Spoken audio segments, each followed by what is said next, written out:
What a delight. What a delight to be at a microphone. I think it's the first time in New Brunswick I've been back at a microphone that I'm not talking about electrons and dams and all that kind of stuff. Anyway.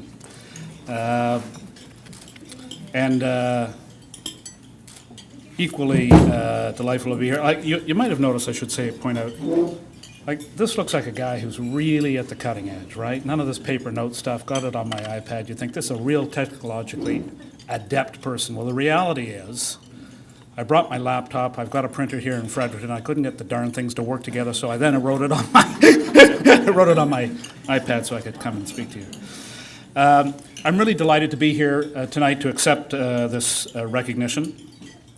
Just as a first point, I would really like to offer best wishes to any American friends who may be in the audience tonight, and of course for their Thanksgiving, and of course remarkably coincidentally, and I can see a few of our American friends, former deans and so, and also to our Jewish friends for the first day of Hanukkah tomorrow. And I think that, what a remarkable coincidence for the two of them. I gather not going to happen for the next, I don't know, tens of thousands of years or something like that, where the calendar works.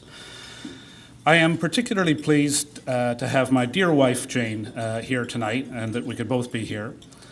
I would say that flying in over this beautiful province this morning, I looked out over the landscape, and I noted to myself that it was 35 years ago that I first came to this province to court this lovely young lady in a DC-9 landing here in Fredericton. I thought, what is this funny little town carved out of the woods? I'm an upper Canadian boy. Jane's had come up to law school in Ontario, and for me it was love at first sight. She took a few months, but for me it was love at first sight. I was going to spend a couple of minutes going through my illustrious career path, but Dean Mitra kind of took it right through from beginning to end. I've been extremely fortunate in my life, had some wonderful breaks, and I'm going to tell one story on myself, is that I usually talk about going from the law firm, Moser Hoskin, to Merrill Lynch as a remarkable feat, being called by a headhunter as a second-year lawyer, and people then will suck in their breath and gasp a little bit and say, my goodness, headhunted as a second-year lawyer.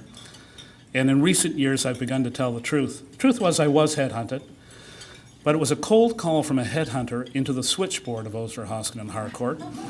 And I was told this by the receptionist, who said, we looked at each other and we said, who would take this call? Who's a nice guy who would take this call and not be it?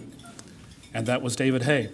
And I've actually, through my dotage, begun to realize I'm actually happier to be known as a nice guy than as a capable guy. Not that you don't have to have both, but that's what that story is all about. And that created a remarkable change in my career path. And only as a little anecdote to say to all of you, you never know where it's coming from. You never know what the future will be. And, as we were laughing at our table about Frank McKenna's ropes joke, because that was a great joke that was used up in St. John as well. Grab the ropes as they come before you. So why focus on family?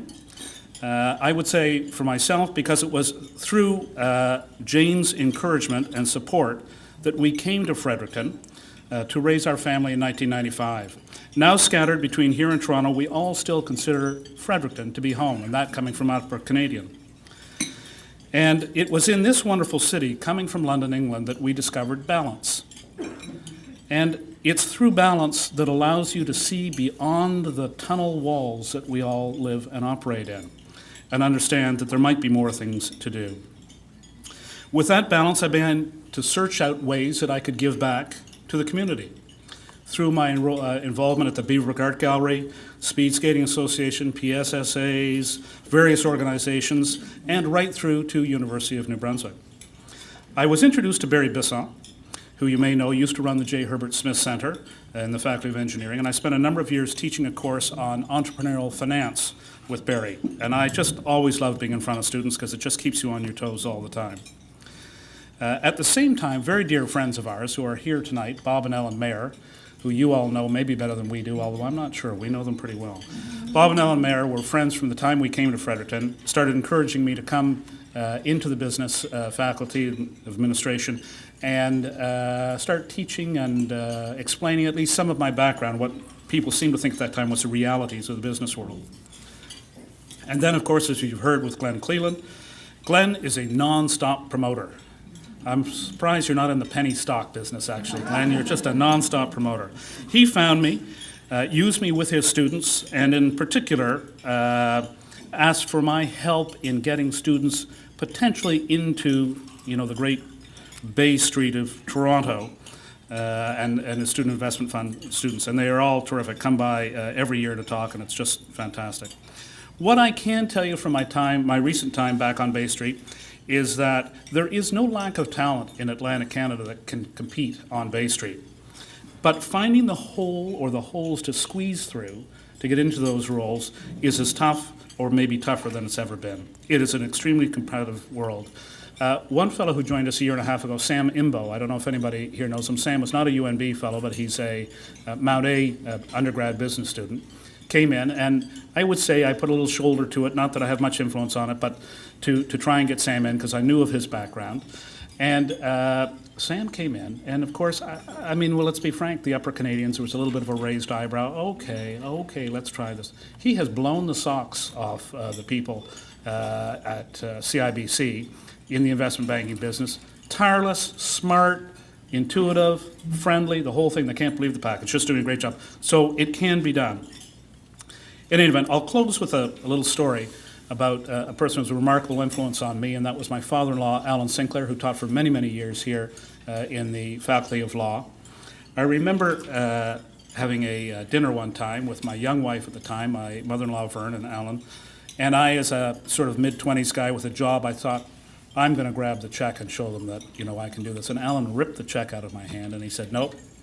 He said, we're going to pay for this. And he said, I'll tell you a little story. He said, when I was a student at Southern Methodist University, and I was sitting in the same position and tried to grab the check, he didn't say older fellow, but anyway, on the other side of the table took it from me. And he said, Alan, I'm going to get this, and I'm only going to ask one thing of you, that when you're in a position to do this, you do the same thing. And he said to me, David, that's what I'm doing with you.